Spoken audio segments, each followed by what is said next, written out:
ఉగాది. నేను అరుణ్ పెద్దలాడే లేచి గుమ్మాలకి మామిడి తోరణాలు కట్టాం. ఇప్పటిదాకా జీవితంలో ప్రతిరోజు ఒక రోజులాగానే గడిచిన వాడికి ఒక పండుగ జరుపుకోవటం చాలా కొత్త అనుభవం, మధురమైన అనుభూతి. మిగతా అప్పుడు ఎంత ఆధునిక దుస్తులు వేసినా పండగలొస్తే పట్టులంగా వేయవలసిందే నేను. అమ్మ అలా అలవాటు చేసింది. జిడకుచ్చులు, పువ్వులు, వంకీలు, వడ్డాణం, హారం, పాపడ బిళ్ళ వీటన్నిటితో అలంకరించుకున్న నన్ను కళ్ళు విప్పార్చి చూశాడు అరుణ్. చాలా ట్రెడిషనల్గా ఉన్నావను. బాగున్నాయి నీకు ఇవన్నీ, మనస్ఫూర్తిగా చెప్పాడు వాడు. వాడికి ట్రెడిషనల్ అనే పదం కూడా తెలిసే అని నేను ఆలోచిస్తున్నాను. కానీ వాడిలో ఒక ప్రగాఢమైన వాంఛ కలుగుతోంది, నన్ను అక్క అనాలని. కానీ భయం. నిన్న షాపింగ్లో కొన్న ట్రౌజర్ షర్టు వేసుకున్నాడు వాడు. చాలా చక్కగా ఉన్నాయి అవి వాడికి.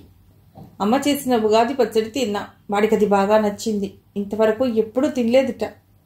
నాకైతే అది చేదుగా ఉన్నట్లు అనిపించి కొద్దిగా రుచి చూసి వదిలేస్తే వాడు ఇంకొంచెం వేయమని అమ్మనడిగి మరీ తిన్నాడు. వేప పువ్వు చేదు కూడా మధురంగా ఉంది వాడికి.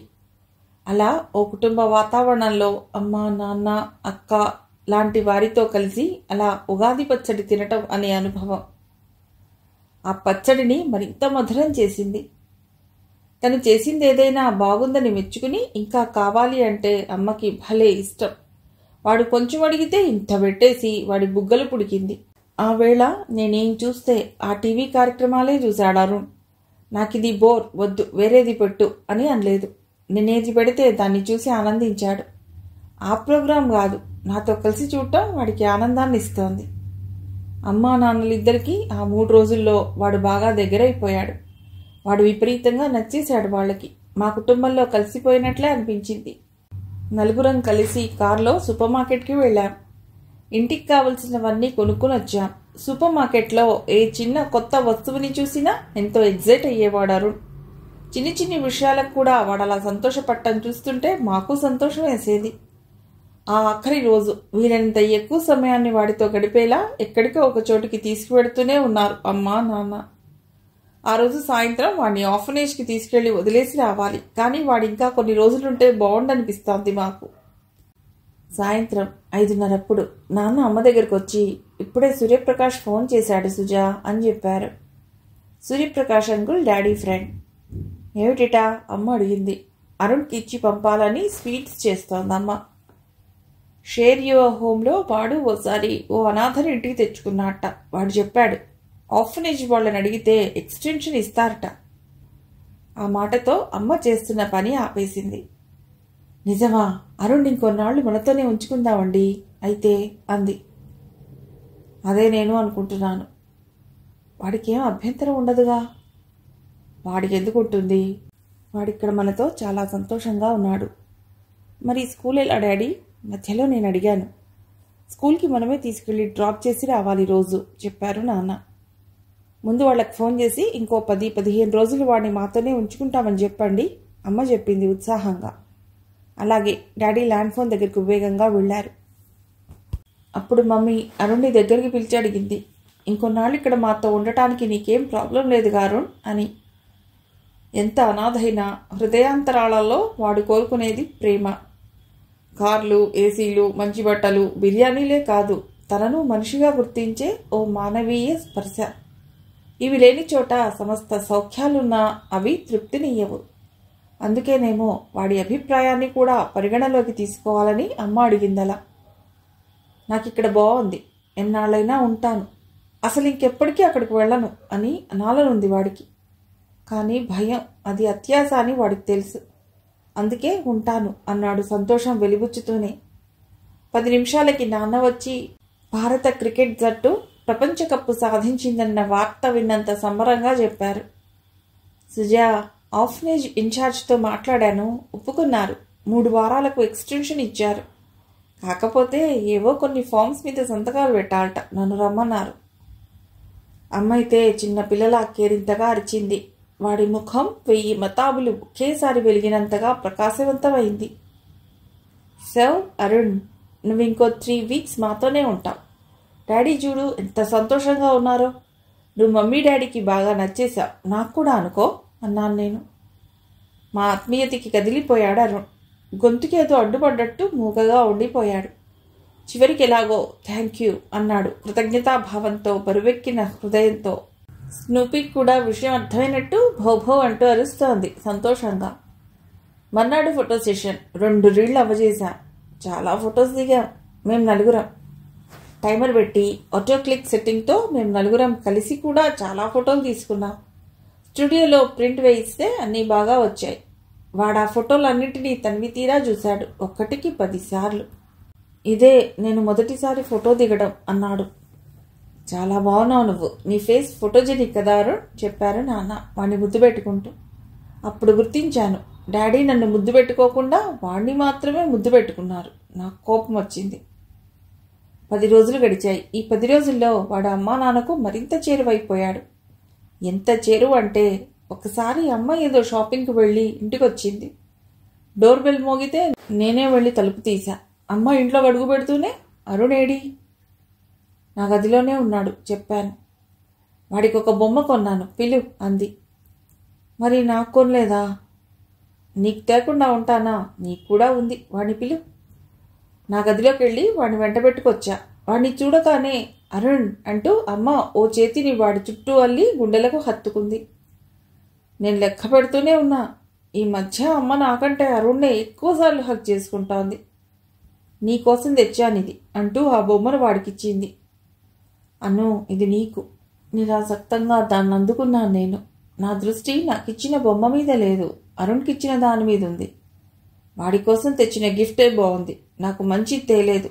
నాలో అసూయ. నాన్న కూడా అంతే. ఆఫీస్ నుంచి రాగానే నా కోసం కంటే వాడి కోసం ఎదురు చూస్తున్నట్లు అనిపిస్తోంది. అరుణ్ రాకముందు అమ్మా నాన్నల ప్రేమంతా నాకొక్కదానికే చెందేది. వాళ్ళ శ్రద్ధంతా నా మీదే ఉండేది. వాళ్ళ ప్రపంచం కేవలం నాతోనే నిండి ఉండేది. వాళ్ళ అటెన్షన్ మొత్తం 100% నా మీదే ఉండేది. నాకు చెందిన ఓ విలువైన, ఓ అపురూపమైన దాన్నేదో వాడు దోచుకుపోతున్నాడనే భావన నా మనసులో క్రమంగా బలపడసాగింది. ఒక్క విషబిందువు నా హృదయాన్ని కలుషితపరుస్తోంది. అరుణ్ పట్ల నాలో నాటుకుంటోన్న విద్వేషాగ్ని గురించి ఏమీ తెలియని నాన్న ఓ రోజు అమ్మతో ఒక విషయాన్ని చర్చించసాగారు. ఈవేళ సుబ్రహ్మణ్యం గారితో మాట్లాడాను సుజా అన్నారు నాన్న. ఏ విషయం? ఓ అనాథను కొన్ని రోజులు మన ఇంట్లో ఉంచుకుంటున్నామని చెప్పి అరుణ్ గురించి చెప్పాను. ఏమన్నారాయన? అరుణ్ని శాశ్వతంగా మీ ఇంట్లోనే ఉంచుకునే దిశలో ఆలోచించమన్నారు. నాకు కూడా బాగా అనిపిస్తోంది. వాడిని మనం దత్తత తీసుకుంటే ఎలా ఉంటుందంట? నాకేమీ అభ్యంతరం లేదు. He's a gem. ఈ 10-12 రోజుల్లోనే వాడు నాకు చాలా ఆత్మీయుడైపోయాడు.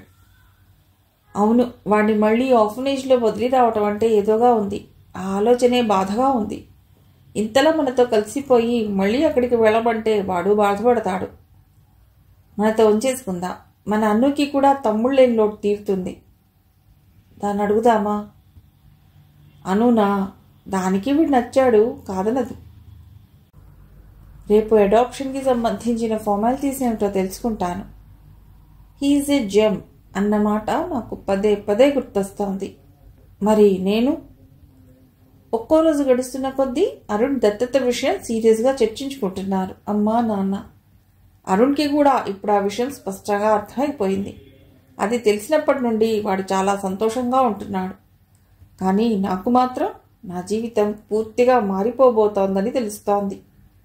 ఆలోచిస్తున్నాను ఈ పరిస్థితి నుండి నన్ను నేను ఎలా కాపాడుకోవాలా అని. చాలా పగడ్బందీగా ప్లాన్ సిద్ధం చేసుకుంటున్నాను.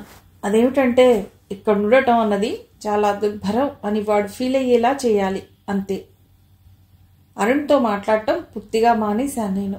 ఓసారి తెల్ల కాగితం మీద పెన్సిల్తో డ్రాయింగ్ వేస్తున్నాడు వాడు. పెన్సిల్తో చక్కగా స్కెచెస్ వేస్తాడు వాడు. అది చూసి కోపంతో సర్రు నా కాగితాన్ని లాగేసుకున్నాను. ఏం చేస్తున్నావు నువ్వు? ఆ పేపర్స్ నాకు కావాలి, అసైన్మెంట్ కోసం పెట్టుకున్నాను. ఛా, మొత్తం పాడు చేశావు అని అరిచేశాను గట్టిగా. వాడు బిత్తరపోయాడు. నీ బొమ్మ వేస్తున్నానను భయపడిపోతూ మెల్లిగా గొడిగాడు. మా ఇంటికి వచ్చాక అంతా ఆప్యాయతే కానీ ఇలాంటి కోపాన్ని వాడు రుచి చూడలేదు.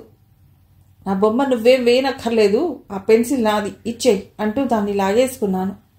వాడు నివ్వెరపోయాడు. వాడి కళ్ళల్లో బేలతనం, ఎదురు తిరిగి మాట్లాడలేని అసక్తత నాకు బాగున్నట్లు అనిపించాయి. సారీ చెప్పాడు వాడు బాధగా. గెట్ లాస్ట్ అరిచాను. నాలో వాడి పట్ల అంత ద్వేషభావం ఉందా అని నాకే ఆశ్చర్యం వేసింది. వాడి కంటి మూలల్లో సన్నసన్నని తడి ఉండటం చూశాను. నా మనసులో ఎక్కడో ఏదో సంతృప్తి పడుతోన్న భావన. Hate is the synthetic form of violence. ఆ రాత్రి స్కూల్లో నాతో జతగా ఉండే జెస్సీకి ఫోన్ చేశాను. ఇంట్లో జరుగుతుందంతా చెప్పాను. నాకంటే వాడే ఎక్కువైపోయాడే మా మామ్కి డాడ్కి చెప్పాను ఏడుస్తూ. అదేమిటో వాళ్ళలా ఎలా ఉండగలరు, నువ్వు వాళ్ళ ఓన్ డాటర్వి కదా జెస్సీ అంది. అదే అర్థం కావట్లేదు. వీడు వాళ్ళని బాగా ఇంప్రెస్ చేసేశాడు. ఒక్కోసారి నన్ను అస్సలు పట్టించుకోవటం లేదు. ఆఖరికి మమ్మీ కూడా వాడంటేనే ఇష్టంగా ఉంటుంది. నిజమా? అవును. అంతకుముందు రోజుకి 6-7 సార్లన్నా నన్ను ముద్దు పెట్టుకునేది మమ్మీ. వాడికే ఎక్కువ హక్స్ ఇస్తుంది ఇప్పుడు. అయితే వాడిని అడాప్ట్ చేసేసుకుంటున్నారా? చూస్తుంటే అలాగే ఉంది. ఇలాగే మరి ఏదో ఒకటి చెయ్యి. ఇప్పుడు ఇలా ఉంటే పెద్దయ్యాక ఇంకొన్ని సమస్యలు వస్తాయి. అయినా మీ పేరెంట్స్ అలా ఎలా ఉంటున్నారు అసలు? జెస్సీ అలా నన్ను సపోర్ట్ చేస్తున్నట్టు మాట్లాడటం నాకు నచ్చింది. మానసికంగా కాస్త ధైర్యం కలిగినట్లయింది. నా ఆలోచనకు పదును పెట్టసాగాను.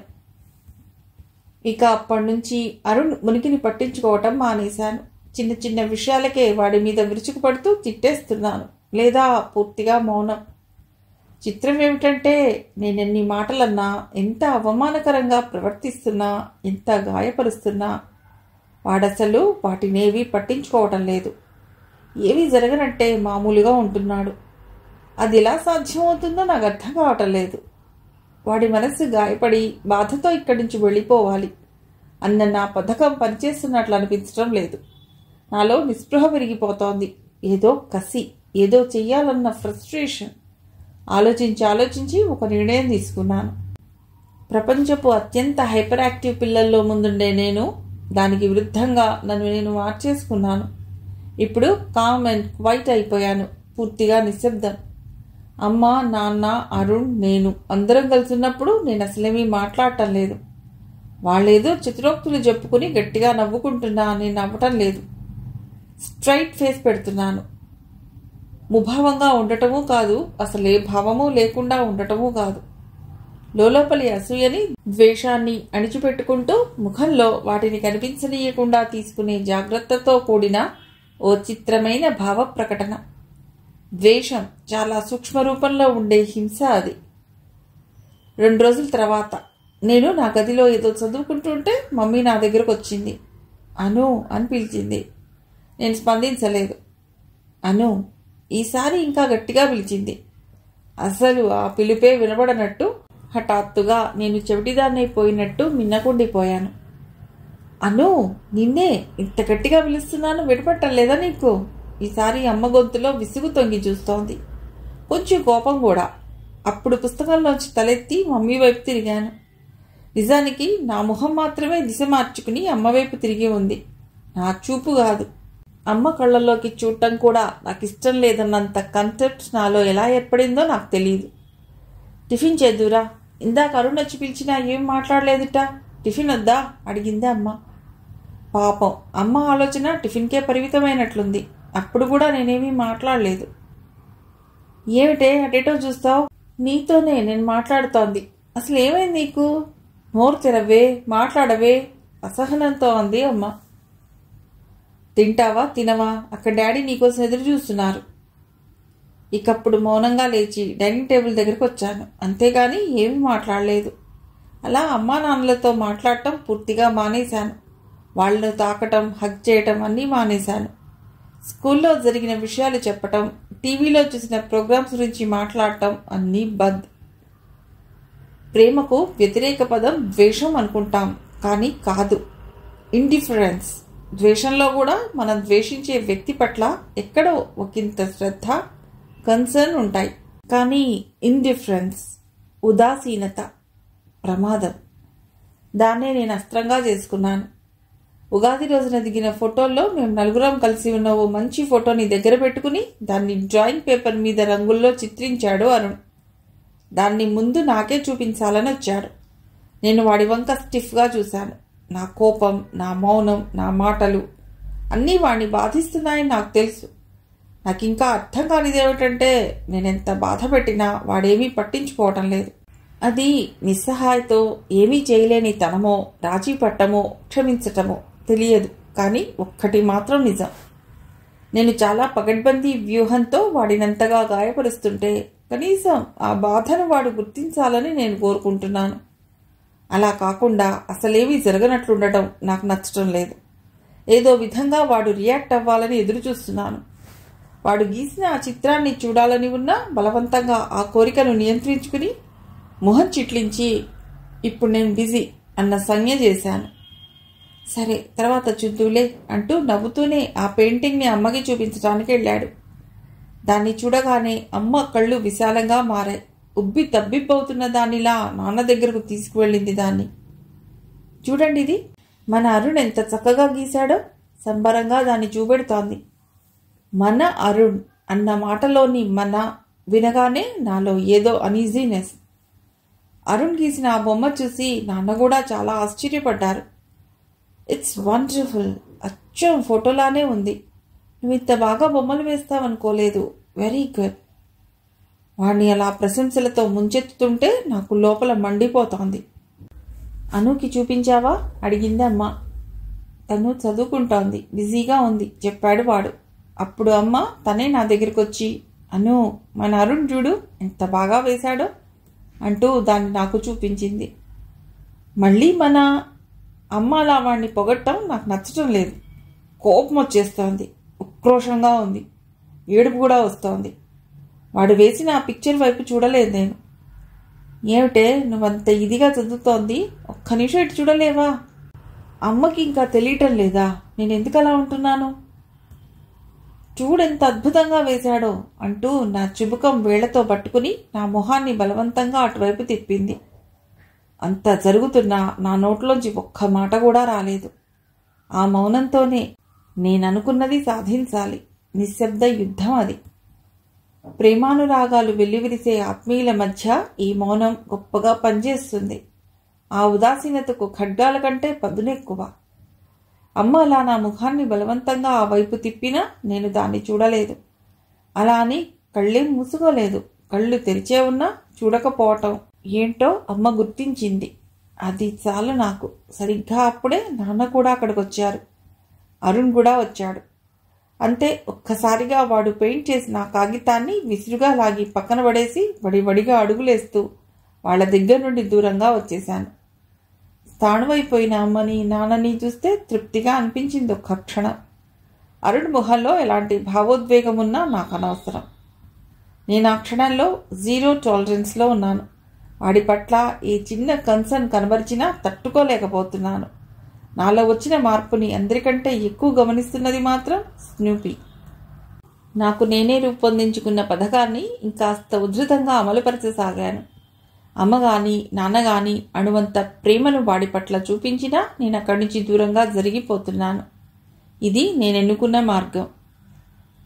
విత్డ్రాయల్. అందరినీ నేను తప్పించుకు తిరుగుతుంటే నా నుంచి విత్డ్రా అవుతోంది నన్నెంతో ప్రేమించే స్నూపీ. కోపమో ఏమో గాని అది నన్ను ముట్టుకోవటం లేదు. తోక కూడా ఊపడం లేదు నన్ను చూసి. ఆ రాత్రి అమ్మా నాన్నల గంభీరమైన చర్చ నా హృదయం లోపలి ఓ భాగాన్ని సంతృప్తిపరిచింది. ఏమిటి సుజా, అరుణ్ విషయం ఏం చేద్దాం అని అడిగారు నాన్న. అరుణ్ విషయం అంటే నాన్నేం అడుగుతున్నారో అర్థమైనా అలా అంది అమ్మ. ఇంకో 4 రోజుల్లో ఎక్స్టెన్షన్ టైం కూడా పూర్తయిపోతుంది. వాడిని అనాథ శరణాలయంలో వదిలిపెట్టి రావాలి. అమ్మ ఏదో తీవ్రంగా ఆలోచిస్తోంది. నేను మాట్లాడుతోంది వాడిని దత్తత తీసుకుని మనతో శాశ్వతంగా ఉంచుకోవడం గురించి సుజా, చెప్పారు నాన్న. సుబ్రహ్మణ్యం గారితో మీరేమైనా చెప్పేశారా? ఏమని? వాడిని దత్తత తీసుకోవాలని మనం నిర్ణయం చేసుకున్నట్టేమైనా కమిటెడ్గా చెప్పారా? లేదు. ఒక నిమిషం ఇద్దరు ఏమీ మాట్లాడలేదు. తర్వాత అమ్మే అంది, మీరు గమనిస్తున్నారో లేదో గాని అను చాలా మారిపోయింది. అంటే? మునుపట్లా హుషారుగా ఉండటం లేదు. ఆ అల్లరి, ఆ సందడి, ఆ ఎనర్జీ అన్నీ ఎవరో తీసేసినట్టు మౌనంగా ఉంటోంది. అవును, దానికి మనం అరుణ్ణి అడాప్ట్ చేసుకోవటం ఇష్టం లేదు. అలా అని చెప్పిందా? లేదు, అసలు అది మనతో మాట్లాడటమే మానేసింది. ఆ మౌనమే చెప్తోంది దాని మనసులో ఏముందో. అరుణ్తో కూడా మొదటి 4 రోజుల్లో ఉన్నట్లుగా కలిసిమెలిసి ఉండటం లేదు. వాణ్ణి అకారణంగా తిడుతోంది. మొన్న వాడు వేసిన పెయింటింగ్ని చూడమంటే కళ్ళెత్తి దానివైపు కూడా చూడలేదు. పైగా దాన్ని విసిరేసింది కోపంగా. ఎందుకేగా? పాపం వాడెంత బాధపడి ఉంటాడు. కానీ అదెంత అవమానించినా వాడదేది మనసులో పెట్టుకోకుండా మళ్ళీ వెంటనే అను అను అంటూ దాని దగ్గరికే పెడుతున్నాడు. అవును, వాడి దగ్గరకు తీసుకుంటే దాని కళ్ళల్లో అసూయ కనిపిస్తోంది. I don't think this will work. నాన్న తేల్చి చెప్పేశారు. ఇలాంటి పరిస్థితుల్లో దత్తత విషయం పక్కన పెట్టడమే మంచిదనిపిస్తోంది నాకు. అప్పుడు అమ్మ అంది చాలా బాధపడుతూ, వాడికి మనం ఆశలు రేకెత్తించాం. నిజమే, కానీ మనమేం చేయగలం? అను ఇంత పొజిటివ్గా ఉంటుందని నేను అస్సలు ఊహించలేదు. అరుణ్ మన ఇంటికి వస్తే దాని ఇంపార్టెన్స్ తగ్గిపోతుందని కాంప్లెక్స్ ఏర్పడిపోయింది. పిల్లల సైకాలజీ అర్థం చేసుకోవటం చాలా కష్టం. అరుణ్ అడాప్షన్ విషయంలో తొందరపడకూడదు మనం. నా పథకం ఫలితాన్ని ఇస్తోంది. మీ కన్నబిడ్డనైన నాకంటే ఆ అనాథ ఎక్కువైపోయాడా అని నిలదీస్తున్నట్లు అనిపించేలా నా మౌనం ద్వారా, నా శరీర కదలికల ద్వారా చెప్పకనే చెప్తున్నాను. ఆ సందేశం వాళ్ల మనస్సుల్ని తాకింది. అరుణ్ణి అడాప్ట్ చేసుకోవాలన్న నిర్ణయం ద్వారాను, వాడి పట్ల చూపెట్టే ఆ అపరిమితమైన ప్రేమ ద్వారాను నన్ను గాయపరుస్తున్నారు మీరు అనే విషయం వాళ్లల్లో ఇంకుతోందని గ్రహించాను. అమ్మా నాన్నల కళ్లల్లో సన్నని ఓ అపరాధ భావన తాలూకు నీడ కనిపిస్తోంది నాకిప్పుడు. ఆ గిల్ట్ చూస్తుంటే నాకెంత సంతృప్తిగా అనిపిస్తుందో చెప్పలేను. ఎమోషనల్ అబ్యూస్ తాలూకు తారాస్థాయికి చేరిపోతున్నాను నేను. అనాథ శరణాలయం వాళ్ళిచ్చిన 3 వారాలు మిగిసే ఆఖరి రోజుది. తనను దత్తత తీసుకోవాలన్న నిర్ణయాన్ని వెనక్కు తీసుకున్న విషయం అరుణ్కి చెప్పారో లేదో తెలీదు కానీ వాడికి అర్థమైపోతోంది. జరుగుతున్న పరిణామాలను బట్టి వాడి పాటికి గ్రహించేసినట్టే ఉన్నాడు. జం కదా, అయినా నిర్వికారంగా ఉన్నాడే తప్ప ఎలాంటి ఆక్రోశాన్ని వెలిబుచ్చటం లేదు వాడు. కానీ నాకు తెలుసు, అమ్మా నాన్నలు అందించే ఆ ప్రేమకు వాడి మనస్సు అలవాటు పడిపోయింది. ఎడారిలాంటి వాడి అనాథ బతుకులోకి మా ఇంటి ఆప్యాయత ఓ తొలకరిలా కురిసిందని, నాతో గడిపిన క్షణాలు వాడికి అత్యంత అరుదైన వరాలని, నన్ను అక్క అని పిలవాలని వాడి మనస్సు తహతహలాడిపోతుందని నాకు తెలుసు. ఎవరూ లేని ఒంటరి జీవితానికి మొదటిసారి అనుబంధాల రుచి తెలిసింది వాడికి. కుటుంబ జీవనంలోని ఆత్మీయతల మాధుర్యం మరిగాడు. అడాప్షన్ ద్వారా మూడువారిన జీవితానికి అనుబంధాల చివుర్లు పూస్తాయని ఆశపడ్డాడు. కానీ ఇప్పుడు ఆ ఆశలు చిదిమివేయబడుతున్నాయి. తిరిగి ఎప్పటిలా ఆ ఆర్ఫనేజ్లో మిగతా అందరి అనాథల్లా తను మిగిలిపోతున్నాడు. వాడి వస్తువులన్నీ సర్దుకున్నాడు. నాన్న కొనిచ్చిన కొత్త బ్యాగ్లో. అన్నీ పెట్టుకున్నావా అరుణ్? నీ బొమ్మలు, టాయ్స్, డిక్షనరీ. వాడు తలూపాడు. మమ్మీ చీర కట్టుకుని సిద్ధమై ఉంది. అమ్మ ముఖంలోకే తదేకంగా చూస్తున్నాడు వాడు. ఏంటరుణ్ అడిగింది అమ్మ మంద్రస్వరంలో. మన నలుగురం దిగిన ఫోటో ఒకటి నాతో తీసుకువెళ్ళొచ్చా అమ్మ? వాడు మొదటిసారి అమ్మను అలా అమ్మా అని పిలిచేశాడు. అప్పటిదాకా చాలా కర్కశంగా నలిపివేయబడుతున్న కోరిక ప్రయత్నంగా అలా బయటకు వచ్చేసింది. అమ్మా అని పిలవాలన్న ఆ కోరిక ఆ ఆఖరి క్షణాల్లో అలా తీర్చేసుకున్నాడు వాడు. అమ్మ అన్న వాడి పిలుపులోని ఆర్ద్రతకో, వాడి కంఠంలో దాక్కుని ఉన్న బాధకో గాని అమ్మకి గుండె గొంతులోకి వచ్చేసింది. చివ్వున కన్నీళ్లు ఊరిపోయాయి. తీసుకోరా, అది కూడా అడగాల? అమ్మ గొంతు వణకడం నాకు తెలుస్తోంది. అమ్మ బాగా ఎమోషనల్ అవుతోంది. వాణ్ణి తమతో శాశ్వతంగా ఉంచుకోలేకపోతున్నామన్న అపరాధ భావన నలిపివేస్తోంది ఆమె హృదయాన్ని. ఆల్బమ్ తీసి దాంట్లో వాడడిగిన ఫోటో కోసం వెతుకుతోంది అమ్మ. నేను ఊపిరి బిగబట్టాను. ఒక హారర్ చిత్రంలోని భయానక దృశ్యాన్ని చూసినప్పటి షాక్ లాంటిది అమ్మ మొహంలో కనిపించింది. అరుణ్ ఆ ఫోటోల్ని చూడకూడదన్నట్టు ఆల్బమ్ని మూసేస్తూ, నేను నీకు తర్వాత తీసుకొచ్చిస్తాలేరా, ముందు పద, టైం అవుతోంది అంది తడబాటుని కప్పిపుచ్చుకుంటూ. అప్పుడు అమ్మ నా మొహంలోకి చూసిన చూపులోని భావాన్ని చదవగలదేమో గాని అది నాకు ఇష్టం లేదు. అలా స్టిఫ్గా ఎటో చూస్తుండిపోయాను. నాకు తెలుసు అమ్మను అంతగా షాక్కి గురి చేసింది ఏమిటో. మేం నలుగురం కలిసి దిగిన ఫోటోలన్నింటిలోంచి అరుణ్ణి తొలగించేశాను, కత్తెరతో కట్ చేసి. కారులో నేను కూర్చున్నాను. నాన్న మెల్లిగా నడుపుతున్నారు కార్ని. భయంకరమైన నిశ్శబ్దం రాజ్యమేలుతోంది మా మధ్య. వెనక సీట్లో నేను, నా పక్కన అరుణ్, నాన్న పక్క అమ్మ. చిత్రమైన భావావేశాల్ని నింపుకున్న మా కారు ఆర్ఫనేజ్ వైపు దూసిపోతోంది. ఇవేవీ తనకు పట్టనట్టు అప్పుడు కూడా నేను అరుణ్తో ఏవీ మాట్లాడలేదు. వాడు నిర్వికారంగా స్టీరింగ్ వీల్పై కదులుతున్న నాన్న చేతి వేళ్లను చూస్తున్నాడు. వెనక నుంచి కనిపిస్తున్న అమ్మ తలను చూస్తున్నాడు. అప్పుడు కూడా నేను అరుణ్తో ఏమీ మాట్లాడలేదు. అప్పుడప్పుడు నా వైపును తనకు లభిస్తుందనుకున్న ఒక అపురూపమైన పెన్నిధి దొరికినట్టే దొరికి ఆఖరి నిమిషంలో వేళ్ల సందుల్లోంచి జారిపోతున్న భావన వాడి మనసులో. గుండెల్లో గూడుకట్టుకున్న బాధ కరిగి నీరవుతూ కనురెప్పల గడియల్ని తోస్తుంటే బలవంతాన దుఃఖాన్ని అదిమిపెట్టుకుంటున్నాడు. కానీ కారు అనాథ శరణాలయం ముందుకొచ్చి ఆగగానే ఇక వాడి వల్ల కాలేదు. ఆనకట్ట తెంచుకున్న వరద గోదారైపోయాడు. ఒక ప్రవాహంలా కన్నీళ్లు వాడి లేత చెక్కిళ్ల మీద నుండి కారిపోతుంటే డిక్కీ తెరిచి వాడి బ్యాగ్ తీశారు నాన్న. శరణాలయం గేట్ తోసుకుని లోపలికి అడుగు పెడుతుంటే ఏ భావోద్వేగపు ఒత్తిడో కుదిపివేసినట్టు అమ్మను చుట్టేసుకున్నాడు అరుణ్. నేను గమనించకుండా జాగ్రత్త పడుతూ తన కన్నీళ్లను తుడుచుకుంటోంది అమ్మ. వాడి భుజాల మీదుగా ఆప్యాయంగా తడుతూ ఓదార్చింది. వాడు చివరిసారిగా నా వైపు చూశాడు. వాడి కళ్లల్లోకి ఎక్కువసేపు అలా చూస్తే నాలో ఇన్నాళ్లుగా పేరుకున్న ఆ కాఠిన్యపు బుక్కు తెరలు కరిగిపోయేవేమో అన్నంత జాలిగా, అత్యంత దైన్యంగా ఉన్నాయి వాడి చూపులు. చటుక్కున చూపు తిప్పేశాను. అయినా దాన్ని వాడేం పట్టించుకోలేదు. అప్పుడు కూడా నా వైపు స్నేహపూర్వకంగా చేయి చాచాడు. ఎలాగూ నేను అనుకున్నది సాధించానన్న ధీమాతో నేను కాస్త మెత్తబడి వాడికి చెయ్యి అందించాను. ఆ స్పర్శ వాడికి ఒక వరంలా తోచినట్లుంది. వాడి గుండె అక్క అక్క అంటూ నిశ్శబ్దంగా పలవరిస్తోందని నాకు తెలియదు. చాలా యాంత్రికంగా ఎలాంటి భావావేశము కలపకుండా వాడితో కరచాలనం చేశాను. నా చేతిని అందుకోగానే మళ్ళీ బర్స్ట్ అయిపోయాడు వాడు. ఒక్కటే కన్నీళ్లు. మళ్ళీ వస్తాం, ఏడవద్దు ప్లీజ్ అన్నాను వాడి చేతిని వదిలేస్తూ. నాకు తెలుసు నేనన్నది ఓ పచ్చి అబద్ధాన్ని. జీవితంలో వాడిని మళ్ళీ చూడాలని నాకే కోసానా లేదు. అప్పుడు నాకు అనిపించింది, నా ఊహ తెలిసినప్పటి నుండి నా కళ్ళెప్పుడూ చూడనిదొకటి నాకు కనిపించింది. అది చాలా వేగంగా కదిలిపోతూ ఎప్పుడు చెంపల మీదికి జారిపోదామా అని చూస్తోంది. ఓ అశ్రుకణం నాన్న కళ్ళల్లో. శరణాలయంలో వాడిని వదిలిపెట్టి ఇంటికి వచ్చేశాక అప్పటిదాకా గుండెల్లో ఉన్న భారం ఏదో తీరిపోయినట్లు అనిపించింది నాకు. నా పాత జీవితం తిరిగి లభించినట్లు అనిపించింది. ఫోటోగ్రాఫ్స్లో అరుణ్ తలను కత్తిరించేశానని అమ్మ నన్ను తిడుతుందేమో అని కాస్త భయపడ్డాను. కానీ తనేమీ అనలేదు. కనీసం నాన్నకు కూడా చెప్పలేదు ఆ సంగతి.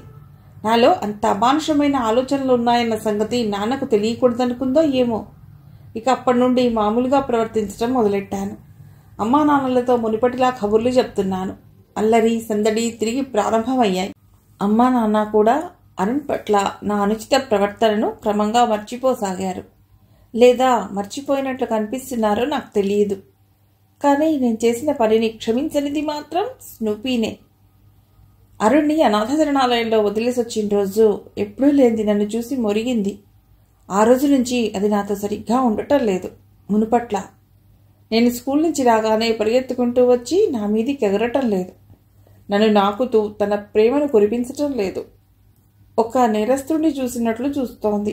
దాని చూపు నాకు తెలుసు.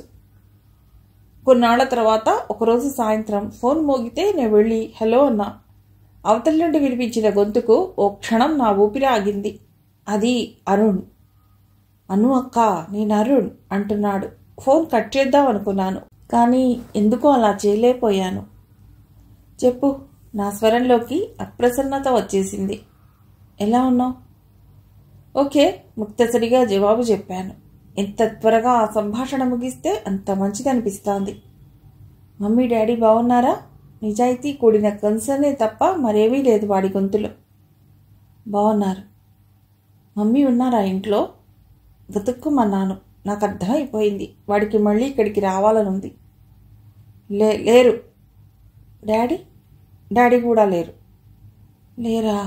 వాడి మాటల్లో నిరాశ స్పష్టంగా కనిపిస్తోంది. మమ్మీ మొబైల్ నెంబర్ ఎంతాను అడిగాడు. నాలో మళ్ళీ అభద్రతాభావం. వాడేదో విధంగా అమ్మా నాన్నలతో మాటలు కలిపి వాళ్ళ మనస్సుల్ని మార్చేస్తాడేమో అన్న భయం. నాకు గుర్తులేదు. ఓసారి చూసి చెప్పవా ప్లీజ్? నేను మమ్మీతో ఓసారి మాట్లాడాలి ప్లీజ్. ఇప్పుడు నేను బిజీగా ఉన్నాను. నువ్వెలా చదువుతున్నావు? అమ్మో ఫోన్ నంబర్ టాపిక్ నుండి పక్కదారి పట్టించాలని కుశల ప్రశ్నలు వేశాను. బాగానే చదువుతున్నాను. సరే బాయ్. అక్క ప్లీజ్ ఒక్క నిమిషం ఫోన్ పెట్టేయకు. పోనీ డాడీ ఫోన్ నంబర్ చెప్పవా? బ్రతిమాలాడు. నాకు తెలీదు. డాడీ ఆఫీస్ నంబర్ ఏది? నాకు తెలీదు. గుర్తులేవు అసలు. బాయ్. ఫోన్ పెట్టేశాను. ఎవరను? నాన్న అడిగారు. ఓసారి నాన్న మొహంలోకి చూసి జవాబు చెప్పకుండా ఉండిపోవాలనుకున్నాను. కానీ ఆయన వదిలేలా లేరనిపించి నా ఫ్రెండ్ జెస్సీ అని అబద్ధం చెప్పాను. ఆయన నమ్మారు. కానీ స్నూపీ ఎందుకో అసహనంగా కదులుతూ భౌ భౌ అని మరుగుతోంది. అది నమ్మలేదు. 3 రోజుల తర్వాత మళ్ళీ ఫోన్ వచ్చింది. ఆ రోజు అరుణ్ ఫోన్ చేసిన దగ్గర నుండి ల్యాండ్లైన్ ఎప్పుడు మోగినా నేనే వెళ్ళి అందుకుంటున్నాను. అందుకే నేనే పరిగెట్టాను. హలో అన్నాను. మళ్ళీ వాడే. ఒకసారి అమ్మతో మాట్లాడాలన్నాడు. నాన్న ఆఫీస్ నెంబర్ అడిగాడు.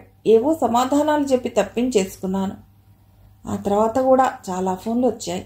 లక్కీగా ప్రతిసారి నేనే రిసీవర్ తీశాను. తర్వాత ఫోన్లు రావటం ఆగిపోయింది.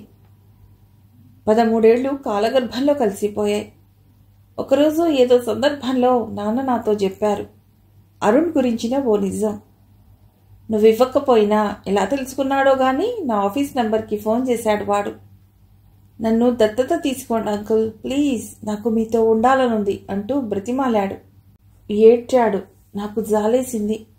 వాణ్ణి అడాప్ట్ చేసుకోవాలనే అనిపించింది. కానీ మీ మమ్మీ నీ గురించి భయపడింది. నేను హతాశురాలనయ్యాను. 13 ఏళ్ల క్రితమే అరుణ్ నాన్నని కాంటాక్ట్ చేయగలిగాడా? కేవలం నా గురించి భయపడి వాడిని దత్తత తీసుకోలేదా? అవును మరి. ఓ 2-3 వారాల పాటు కూడా నేను వాడితో సఖ్యతగా ఉండలేకపోయాను. అర్థం లేని ఆధిక్యతా భావాలతో వాడిని దూరంగా నెట్టేశాను. వాడి వెలుగులో నా ఉనికి చీకటైపోతుందేమో అన్న ఇన్సెక్యూరిటీ ఫీలింగ్తో పిచ్చిగా ప్రవర్తించాను. నాకప్పుడు 22 ఏళ్ల వయస్సు. అంటే అరుణ్కి 21 వచ్చి ఉంటాయి. అప్పుడు నేను చిన్నపిల్లను, మానసిక పరిపక్వత లేని దాన్ని. అప్పటి నా ప్రవర్తనకు, నిర్దయకు ఓ ఎక్స్క్యూజ్ ఉండొచ్చు. కానీ ఇప్పుడు 22 ఏళ్ల ఈ వయస్సులో అరుణ్ నాన్నకు ఫోన్ చేసిన సంగతి తెలిసిన క్షణం తర్వాత ఎందుకో నా మనస్సు బాధగా అనిపిస్తోంది. చెయ్యరాని తప్పు చేశానన్న అపరాధ భావన లోపల నుంచి శరీరాన్ని కోస్తోంది. గుండె నిండా అశాంతి, ఓ చీకటి, పశ్చాత్తాప భావనతో కన్నీళ్లు ఉబికి ఉబికి వస్తున్నాయి. నిద్ర రాదు. ఒక్కటే వేదన, గుండెను మెలిపెట్టేస్తున్న బాధ. ఎంత దారుణంగా ప్రవర్తించా నేను. అసలు నేనేనా అప్పుడు అలా చేసింది? రాఖీ పౌర్ణమికి నీకు రాఖీ కడతాను అని చెప్పిన నేను అలా వికృతంగా ఎలా మారిపోయాను? నన్ను దత్తత తీసుకోండి అంకుల్ ప్లీజ్ అంటూ తన ఆత్మాభిమానాన్ని, హ్యూమన్ డిగ్నిటీని చంపుకుని డెస్పరేట్గా అలా అడిగి ఉంటాడు పాపం. నాలోని అసూయ, నాలోని అభద్రతాభావం, నాలోని పొజెసివ్నెస్ కారణంగా వాడి నిండు జీవితం ఎంతలా తారుమారైపోయిందా? మేమే గనక ఆ రోజే వాడిని మాతో తెచ్చేసుకుని ఉంటే ఎంత బాగుండేది. వాడికి ఒక మంచి జీవితం అంది ఉండేది కదా. ఉన్నత విద్యను అభ్యసించేవాడు కదా. అన్నిటినీ మించి ఎంతో ప్రేమ లభించేది కదా. నాకే గనక ఒక తమ్ముడు పుట్టి ఉంటే వాడిని అలా ద్వేషించేదాన్నా, అవమానపరిచేదాన్నా, అలా వాడిని ఒక అనాథగా మిగిల్చేదాన్నా? అరుణ్ గురించి ఆలోచించే కొద్దీ కన్నీళ్ళాగటం లేదు. వాడి అమాయకమైన రూపం నా కళ్ళ ముందు నిలుస్తోంది. పదే పదే వాడి నిష్కల్మషమైన నవ్వు, నేనెన్ని తిట్టినా అన్నీ మర్చిపోయి నా దగ్గరికి రావటం, ఆఖరిసారి అనాథ శరణాలయం దగ్గర నా వంక చూసిన చూపు గుర్తొస్తుంటే గుండె బరువెక్కిపోతోంది. అపరాధ భావన ఇంత దుర్భరంగా ఉంటుందా? అది ఇంత పెయిన్ఫుల్గా ఉంటుందా? అయ్యో భగవంతుడా, నాకు తెలియకుండానే నేను ఎంత పెద్ద తప్పు చేశాను. ఇది కేవలం ఒక తప్పు మాత్రమే కాదు, ఘోరమైన అపరాధం, ఓ పాపం. దత్తత ద్వారా మరో వ్యక్తి బాధ్యతను నా తల్లిదండ్రుల భుజాల మీద నుండి తొలగించానా, లేక వాళ్ల జీవితాలు మరింత అర్థవంతం, మరింత సార్థకం అయ్యే అవకాశాన్ని అడ్డుకున్నానా? ఏదేవైనా అరుణ్ అదృశ్యమైపోయాడు. వాడుండే అనాథాశ్రమానికి వెళ్ళి వాడి కోసం వెతికాను. అసలిప్పుడు ఆ అనాథాశ్రమం అక్కడ లేనే లేదు. దాని అనుబంధ సంస్థలేవో కొన్ని ఉన్నాయంటే అక్కడికి వెళ్ళాను. ఎవరి వివరాలు అడిగారక్కడ. నాకు వాడి పేరు తప్ప ఇంకేం తెలుసు? అరుణ్ అన్నాను. అరుణ్ కుమారా లేక అరుణ్ కిషోరా? ఏమో తెలీదు. అరుణ్ మాత్రమే తెలుసు. వాళ్ళు కూడా ఏవీ చెప్పలేకపోయారు. నేను నిస్పృహగా వెనుదిరిగాను. కానీ నాకు ఒకే ఒక ఆశ ఉంది. అది ఆశో లేక కలో తెలీదు, కానీ వాణ్ణి నేను కలిసే సన్నివేశం ఇలా ఉంటుందేమో, లేక ఇలా ఉండాలన్న ఆశేమో. ఒక సాయంత్రం నీరెండ పడుతున్న వేళ నేను ఒంటరిగా రోడ్డు మీద నడిచి వెళ్తుంటాను. అప్పుడు ఎవరో ఒక వ్యక్తి స్పష్టంగా నన్ను గుర్తుపట్టి వడివడిగా నా చెంతకొస్తాడు. వచ్చి, మిమ్మల్ని ఇంతకు ముందు ఎప్పుడో చూసినట్లుంది అంటాడు. అప్పుడు నేను అతడి కళ్ళల్లోకి నిశ్చితంగా చూసి చెప్తాను, చూసినట్టేమిటి, మనం కలిసాం, కొన్ని రోజులు కలిసి ఒకే ఇంట్లో ఉన్నాం. అనాథవన్న శాపాన్ నుండి నిన్ను విముక్తి కల్పిస్తామని చెప్పి ఆ వాగ్దానాన్ని నిలబెట్టుకోలేకపోయిన ఆ కుటుంబంలోని అమ్మాయిని నేను. గుర్తుపట్టలేదా అంటాను. ఆ యువకుడు ఆశ్చర్యంతో చూస్తుంటే అతని చేతుల్ని పట్టుకుని కన్నీళ్లతో ఆ చేతుల్ని అభిషేకిస్తూ, అరుణ్, నన్ను క్షమించు, I'm sorry, I'm so so so sorry. అతడు నన్ను క్షమించేదాకా, ఈ గుండెలోని ఆర్తి తీరేదాకా ఆ చేతుల్ని వదలను. ప్రస్తుతం ఆ గతాన్ని వివరంగా చెప్పిన అనన్యను నిశ్చేష్టుడై చూస్తున్నాడు వంశీకృష్ణ. చాలాసేపటి వరకు దాని తాలూకు ప్రకంపనలు అతన్ని కుదిపివేశాయి. మానవత్వ సంస్కారం, మంచితనం మూర్తిభవించిన నువ్వు చిన్నతనంలో అలా ఎలా ఉన్నావో నేను నమ్మలేకపోతున్నాను. అడాప్షన్కి నన్ను మానసికంగా సిద్ధం చేయటానికి ఏదో కథల్ని చెప్తున్నావు కదూ అన్నాడతడు కొద్ది క్షణాలాగి, నమ్మలేకపోతున్నవాడిలా. ఎంత తెలిసి తెలియని వయసైనా అంత విషాన్ని ఎలా చిమ్మగలిగానో తలుచుకుంటుంటే నా మీద నాకే అసహ్యం వేస్తోంది వంశీ. 9 ఏళ్ల వయసులో అలా ప్రవర్తించినా 22వ ఏట మొదటిసారి వాడు డాడీకి ఫోన్ చేసిన విషయం తెలిసినప్పటి నుండి నాలో మానవత్వం మేల్కొంది. ఇక అప్పటి నుంచి ఈ రోజు వరకు, అంటే 5 ఏళ్లుగా నా కనురెప్పల్లో ఎడతెరిపి లేని ఓ వాన కురుస్తూనే ఉంది.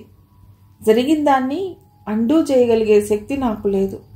ఏదో ప్రాయశ్చిత్తం జరిగే వరకు ఆ వాన వెలిసే అవకాశం లేదు.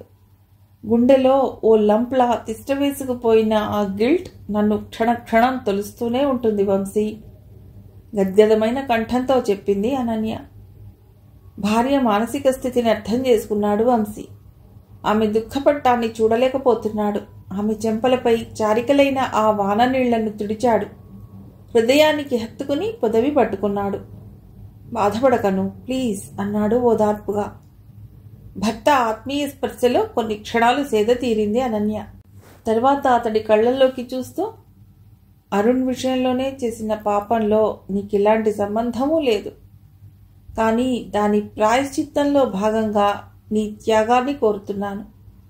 ఇది ద్రోహమేనేమో నాకు తెలియదు, కానీ నీకు నా మీదున్న ప్రేమ మీద నాకెందుకో పిచ్చి నమ్మకం, నన్ను అర్థం చేసుకుంటారని. నెలల వయసున్న పసిపిల్లలు అనాథాశ్రమాల్లో ఉంటున్నారు, అక్కడి ఆయాల చేతుల్లో పెరుగుతూ.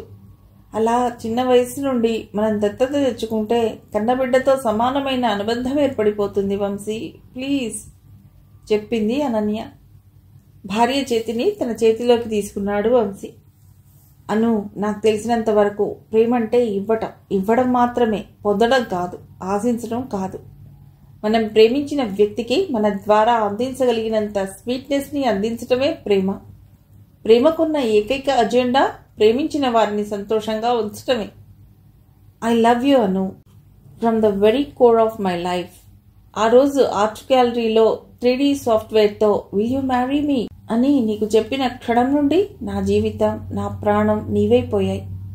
ప్రేమించానని మాటల్లో చెప్పేస్తేనే అది నిజమైన ప్రేమైపోదు. ఆ ప్రేమను చేతల్లో చూపాలి, ఆచరణలో రుజువు చేయాలి.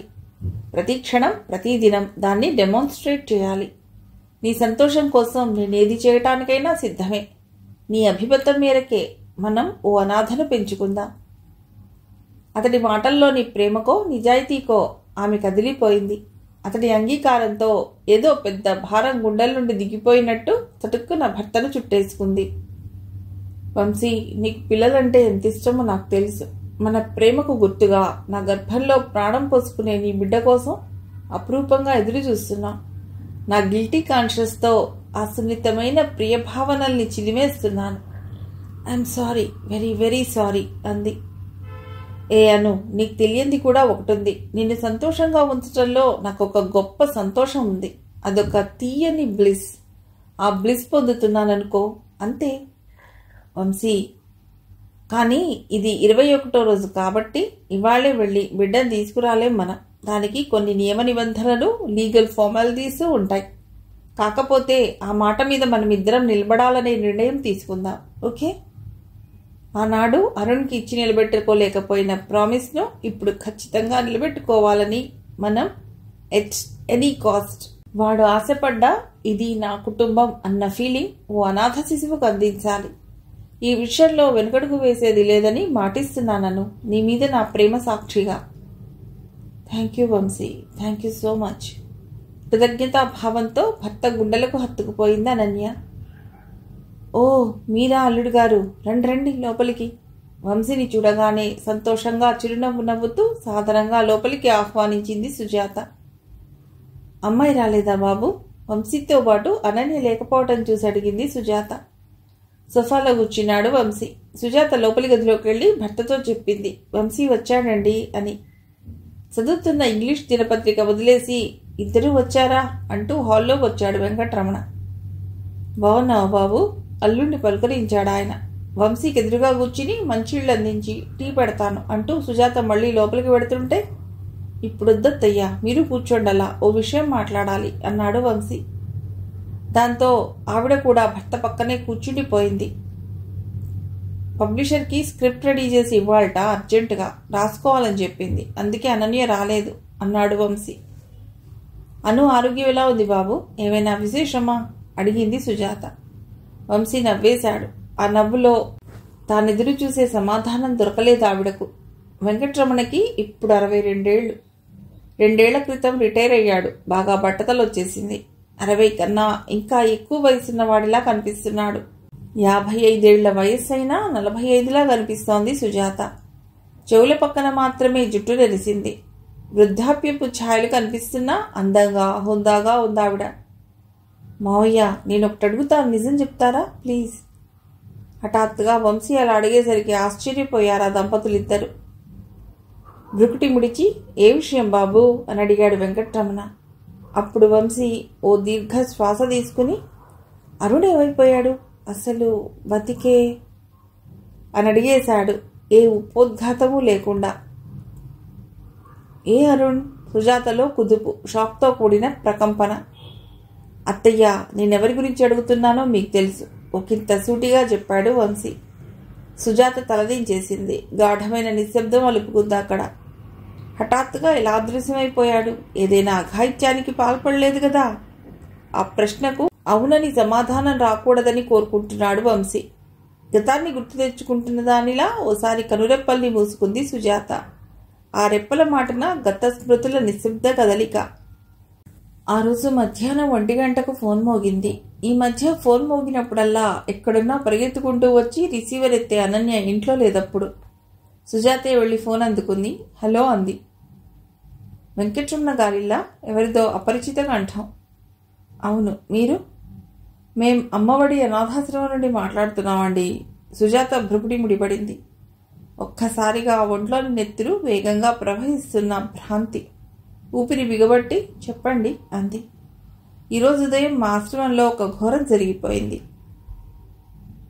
ఏం జరిగింది? సుజాత గుండె కొట్టుకునే వేగం రెట్టింపయింది. అరుణ్ అని ఓ 8 ఏళ్ల బాబు విషం తాగి చనిపోయాడు. హలో, చెప్పండి. ఓ 3 వారాల పాటు మీరు ఆ బాబుని మీ ఇంట్లో ఉంచుకున్నారు. అవును. 3 వారాల పాటు మీతో గడిపిన ఆ తీపి జ్ఞాపకాలన్నింటినీ పెయింటింగ్స్గా మలచి వాటిని గుండెల మీద పెట్టుకుని ఆ డ్రాయింగ్ పేపర్ల మధ్య శవమై పడి ఉన్నాడు. గుండెల్లోకి ఎవరో పదునైన ఆయుధాన్ని దింపుతున్నట్లు బాధ. సుజాతకు కళ్ళు తిరుగుతున్నాయి. ఏ క్షణమైనా తూలిపడిపోయేలా ఉంది. ఆశ్రమ వ్యక్తి చెప్తున్నాడు. మీ 3 బొమ్మల కింద అమ్మ, నాన్న, అక్క అని రాసుకున్నాడు. మేడం, మీరు ఒకసారి వచ్చి శవాన్ని చూస్తే మంచిదేమో అనిపిస్తోంది. బహుశా వాడి ఆఖరి కోరిక కూడా అదే ఉంటుంది. నో. సుజాత పెట్టిన ఆ కేకకు పక్కనే పడుకుని ఉన్న వెంకట్రమణ ఉలిక్కిపడి లేచాడు. సుజా, సుజా, ఏంటలా అరిచావు? ఏమైంది అంటూ ఆందోళనగా అడిగాడు. ఆమె అయోమయంగా చూస్తుంటే, ఏమిటి, ఏదైనా పీడకలా? ఏడుస్తున్నావేమిటి అని అడిగాడు. అప్పటికి కానీ ఆమె స్పృహలోకి రాలేదు. చెప్పు సుజా, ఏమైంది? ఏమిటలా భయపడుతున్నావు? భార్య భుజాలు పట్టుకుని అడిగాడు వెంకట్రమణ. ఆమె ఏమీ మాట్లాడలేదు. ముఖమంతా స్వేదం. కళా? అవునండి. అతడికి అర్థమైంది. ఆమె నుదుటి మీద స్వేదాన్ని వేళ్లతో తుడిచి గుండెల్లో పొదుముకుని మెల్లిగా అడిగాడు. ఏం కళ? అను గురించా? కాదు. మరి? తనకొచ్చిన ఆ దారుణమైన కళను భర్తకు చెప్పాలని లేదా ఆమెకు, కానీ భర్తకు చెప్పాలి. కళ గురించో తన భయం గురించో కాదు, తామేం చేయాలో చెప్పాలి. ఏమండి? నెమ్మదిగా పిలిచింది. చెప్పు సుజా. నాకెందుకో అరుణ్ణి అక్కడ అలా వదిలేసి రావటం న్యాయం కాదనిపిస్తోందండి. నాకు తెలీదా అది? కానీ అనన్యకు అది ఏమాత్రం ఇష్టం లేదు. అందుకే కదా వద్దనుకున్నా. కానీ పాపం వాడికి అమ్మ, నాన్న, ఇల్లు లాంటివి ఎలా ఉంటాయో రుచి చూపించాం. నిన్ను మాతోనే ఉంచేసుకుంటామని చెప్పాం. ఆ పసివాడు ఎన్నెన్ని ఊహించుకుని ఉంటాడు. అను కారణంగా వాడిని అలా వదిలేసి వచ్చిన ఈ చేదుని జీర్ణించుకోగలడా వాడు? ఈ ఫ్రస్ట్రేషన్లో ఏదైనా అఘాయిత్యానికి పాల్పడతాడేమోనని భయంగా ఉంది నాకు. అప్పుడు కానీ పూర్తిగా అర్థం అవ్వలేదు అతడికి భార్య అంతగా భయపడటానికి కారణం ఏమిటో. సుజా, ఆలోచించండి. వాడికి లేనిపోని ఆశలు రేపాం. వాడి కలల్ని భగ్నం చేయటం తప్పు కాదా? కానీ అనూకి వాడు నచ్చలేదు కదా. 10 రోజులకే అదంత గొడవ చేసిందో నీకు తెలుసు. అది చిన్నపిల్ల, తెలిసి తెలియని వయస్సు. మెచ్యూర్డ్గా ప్రవర్తించాలని మనం ఎదురు చూడలేం. నిజమే. పెద్దవాళ్ళుగా మనం ఏదైనా పరిష్కారం ఆలోచించాలిగా. ఏం చేద్దాం? ఆ సుబ్రహ్మణ్యం గారు మనలో నింపిన స్ఫూర్తి వెలుగుని ఆరిపోనీయకుండా అరచేతులు అడ్డుపెడదాం. వెలుగు మిగలాలి. సుజాత చెప్తున్నది జాగ్రత్తగా వింటున్నాడతడు. మర్నాడే అమ్మఒడికి వెళ్ళి అరుణ్ణి కలిశారు వాళ్ళు, అనన్యకు తెలియకుండా. ఆ దంపతుల్ని చూసి చూడటంతోనే ఆనందం ఫౌంటైన్లా చిమ్మింది వాడిలో. కోరుకున్న వరమందించేందుకు దేవుడు పంపిన దూతల్లా తోచారు వాడి కంటికి వాళ్ళిద్దరూ. ఒక గదిలో ఏకాంతంగా మాట్లాడారు. చూడరు, నీకిచ్చిన ప్రామిస్ నిలబెట్టుకోవాలనే మేము నిర్ణయించుకున్నాం. నిన్ను మేము అడాప్ట్ చేసుకుంటున్నాం. ఈ ఆశ్రమం నుండి బయటకు తెస్తాం. మేం నీకు అమ్మా నాన్నలం అవుతాం. అమృతధారలు కురుస్తున్నట్లుగా ఉంది అరుణ్కి ఆ మాటలు వింటుంటే. అణువణువులో ఆనందం వెల్లివిరుస్తోంది. అది తీయని స్వప్నం నిజమవుతున్న క్షణాల్లో ఉన్నాయవి. ఒక రెసిడెన్షియల్ స్కూల్లో వేసి అన్ని సదుపాయాలు కలుగజేస్తావు. నువ్వు బాగా చదువుకుని పైకి రావాలి, సరేనా? అంది సుజాత. గుండెల్లో ఆనందపు కాంతి విస్ఫోటిస్తుంటే సరే అంటూ తలూపాడు వాడు. కానీ ఓ విషయం చెప్పింది సుజాత.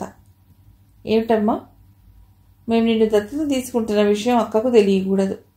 అదిరిపడి చూశాడు. అంతలోనే ఏదో స్ఫురించినట్టు బాధగా చూశాడు.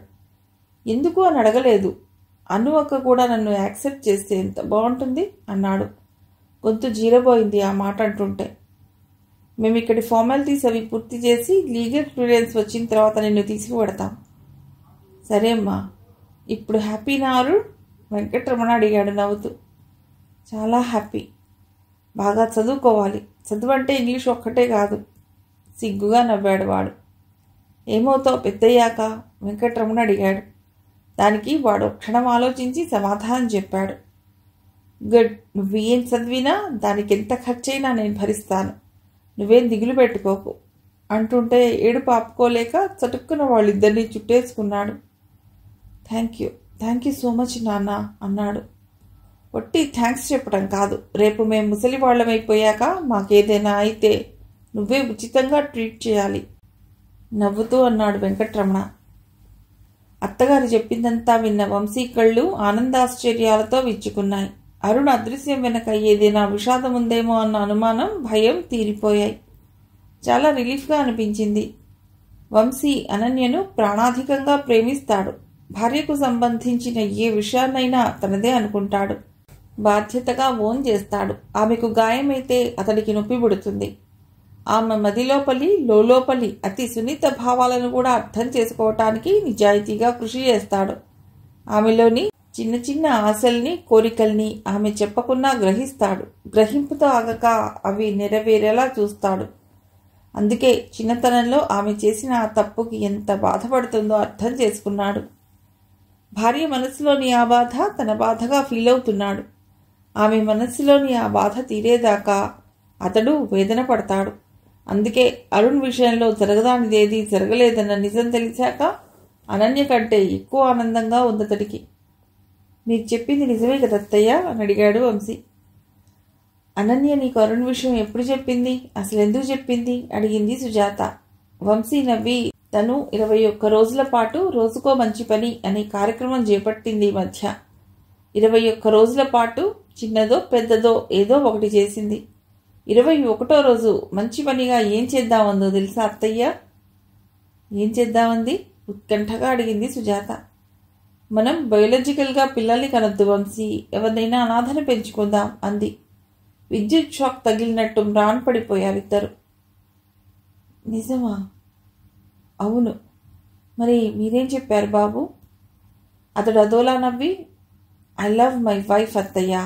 బహుశా తన తల్లిదండ్రులు ప్రేమించే దానికంటే ఎక్కువగానేమో.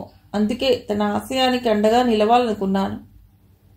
అంటే నిజంగానే ఎవరినైనా పెంచుకుంటారా? అవును. బాబు తొందరపడకండి. అరుణ్కి తన ద్వారా అన్యాయం జరిగిందనే గిల్టీ కాన్షియస్లో తను అలానే ఉంటుంది. ఇప్పుడు ఈ నిజం తెలిస్తే తాను తన నిర్ణయాన్ని మార్చుకోవచ్చు. లేదత్తయ్య, తను కరెక్టే. తను అన్నది సక్రమమైనదే. సక్రమంగా ఉండాలా లేకపోతే దయగా ఉండాలా అన్న సంశయం వస్తే దయవైపే మొగ్గు చూపాలట. ఎందుకంటే అది ఎప్పుడూ సక్రమమే అవుతుంది. బాబు వంశీ. అవునత్తయ్య, సరైన తిండి, సరైన బట్ట లేక ఆకలితో అలమటిస్తున్న ఎందరో అనాథలు, ఎందరో వీధి బాలలు, వాళ్లలో ఏ ఒక్కరికన్నా అమ్మా నాన్నలుగా మారి ఆ జీవితాన్ని వెలిగించడం అన్నది మంచి పనే కదా. వెలుగు పంచాలంటే మనం కొవ్వొత్తిగానన్నా మారాలి, లేకపోతే అద్దంగానన్నా మారాలి. ఆ వెలుగుల్ని రిఫ్లెక్ట్ చేయడానికి కనీసం అద్దాలన్నా అవుతాం మేం. అతడి మాటలు విని కొద్ది క్షణాలు ఏమీ మాట్లాడలేకపోయింది సుజాత. వెంకట్రమణ పరిస్థితి అదే. కొంచెంసేపు ఆగి వెంకట్రమణ అన్నాడు, లేదు బాబు, ఇది చాలా పెద్ద నిర్ణయం. అసలు రక్త సంబంధమే వద్దనుకుని ఎవరినో అనాథని పెంచుకోవటం ఒక ఆశయంగా ఊహించడానికి బాగానే ఉంటుంది. కానీ ప్రాక్టికల్గా మన ఫెర్టిలిటీ ఈగో చల్లార్చుకోవటానికి ఒకళ్ళిద్దరిని కని ఏదో దాతృత్వం అనే లగ్జరీ కోసం ఎవరో ఒకరిని పెంచుకోవటమే కాదు మావయ్య. కనగలిగే పరిపూర్ణ ఆరోగ్యంతో ఉండి కూడా కాదనుకుని దత్తత తీసుకోవటం మంచిదే కదా చెప్పాడు వంశీ. మీరెన్నైనా చెప్పండి. ముందు అరుణ్కి సంబంధించిన ఈ నిజాన్ని తెలియజేద్దాం. అప్పుడు కూడా అది అలాంటి నిర్ణయానికే కట్టుబడి ఉంటానంటే ఇహ ఎవ్వరం చేసేదేం లేదు సుజాత అంది. లేదత్తయ్య, అరుణ్ విషయం అనుకి చెప్పొద్దు అప్పుడే. పెద్దవాళ్ళిద్దరూ అదిరిపడ్డారు. ఏమిటి వంశీ, చెప్పవద్దంటావేమిటి? వద్దత్తయ్యా, చెప్పవద్దప్పుడే. ఎందుకు? ఓ పసివాణ్ణి దత్తత తీసుకుందామని నిన్ననే ఒక నిర్ణయానికి వచ్చాం. ఏ కారణం చేతనైతేనేం ఆ నిర్ణయంలో మార్పు రావటం నాకు ఇష్టం లేదు స్థిరంగా అన్నాడు వంశీ. అంటే? అతడొక మారు అత్తమామల ముఖాల్లోకి నిశితంగా చూసి చెప్పాడు. మేం జీవితాన్ని ఇద్దామనుకుంటున్నాం మరో అరుణ్ ఎక్కడో ఏ అనాథాశ్రమంలోనో ఆయా చేతుల్లో ఎదురు చూస్తూ ఉండి ఉంటాడు. ఆ అరుణ్ణి ఆదుకోవటానికి మీలాంటి మంచి మనసున్న వాళ్ళు దొరుకుతారో లేదో కదా అత్తయ్య మేం వెళ్ళకపోతే. అల్లుడు చెప్పిన ఆ మాటలోని భావం మనసులోకి ఇంకటానికి ఎక్కువ క్షణాలు పట్టలేదు వారికి. ఇహ ఏమీ మాట్లాడలేకపోయారు. గుండె గొంతులోకి వచ్చినట్లయింది. నిశ్శబ్దంగా చూసుడిపోయారు. నే వెడతాను అంటూ లేచాడు వంశీ, మళ్ళీ ఏదో గుర్తొచ్చిన వాడిలా. అరుణ్ విషయం అనుకి అప్పుడే చెప్పొద్దు ప్లీజ్ అన్నాడు. నీ ఇష్టం బాబు, వెంకట్రమణ అన్నాడు. Thank you. ఇందాక అడిగారు కదా అత్తయ్య, ఏమైనా విశేషమా అని. ఓ 10-15 రోజులాగి వచ్చి మీ మనవడిని ఆశీర్వదించి వెళ్ళండి చెప్పాడు వంశీ చిరునవ్వుతో వాళ్ళ దగ్గర వీడ్కోలు తీసుకుంటూ. ఇది చాలా చిన్న సర్జికల్ విధానం. పురుషుడి తాలూకు వ్యాస డిఫరెన్షియాన్ని కత్తిరించి ముడివేయటమో లేదా సీల్ చేయటమో చేస్తారు. దాంతో వీర్య ప్రవాహంలో స్పర్మ్ కలవకుండా అది నిరోధిస్తుంది. దీనికోసం హాస్పిటల్లో ఉండనవసరం లేదు. సాధారణంగా అవుట్ పేషెంట్గానే చికిత్స చేసేయవచ్చు. సాంప్రదాయబద్ధంగా జరిగే లోకల్ అనెస్థీషియా వృషణాల దగ్గర ఇస్తారు. 1 లేదా 2 చిన్న కోత పెట్టి వాస్ డిఫరెన్స్ కోసం వైద్యుడు వెతుకుతాడు. అది దొరకగానే ఆ ట్యూబుల్ని ముడివేయటమో కుట్లు వేసో లేక కార్టరైజేషన్ ద్వారానో వాటిని మూసేస్తాడు. అంతే. దాంతో వీర్య కణాలు ఇక సైమినల్ ఫ్లూయిడ్లో కలవ్వు. వ్యాసెక్టమీ ఆపరేషన్ గురించి ఇంటర్నెట్లో గూగుల్ సెర్చ్ చేస్తున్నాడు వంశీకృష్ణ. అకస్మాత్తుగా వెనక నుండి, ఏమిటి వంశీ, ఎప్పుడూ లేనిది ఈరోజు అంత సీరియస్గా నెట్ బ్రౌజ్ చేస్తున్నావు అని అనన్య గొంతు వినిపించేసరికి ఉలిక్కిపడ్డాడు వంశీ. వెంటనే ఆ వెబ్ పేజ్ మూసేసి వెనక్కి వచ్చేశాడు. తత్తరపాటును కనిపించనీయకుండా ఏం లేదు అన్నాడు. లేదు, ఏదో సీరియస్గా సర్చ్ చేస్తున్నావు అంది అనన్య భర్త పక్కనే కూర్చుని. ఏం లేదోయ్ అన్నాడతడు మళ్ళీ. ఆ విషయాన్ని భార్యకు తెలియచేయడం ఇష్టం లేదు. నిజానికి ఇష్టం లేకపోవటం కాదు, ఆమెకు తెలియవలసిన అవసరం లేదనుకుంటున్నాడు అంతే. అబద్ధం. ఆమెకెందుకో తన దగ్గర ఏదో దాస్తున్నాడనిపించింది.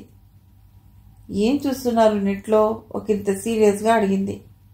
వంశీని ఆ ఇబ్బందికర పరిస్థితి నుండి బయటపడేయటానికి అన్నట్టు ఉయ్యల్లోంచి బాబు ఏడుపు వినిపించింది. అప్పుడే బాబు లేచినట్లున్నాడు. లాగౌట్ అయిపోతూ కంప్యూటర్ దగ్గర నుండి దిగ్గును లేచాడు వంశీ. అనన్య కూడా గబగబా అటెళ్ళింది.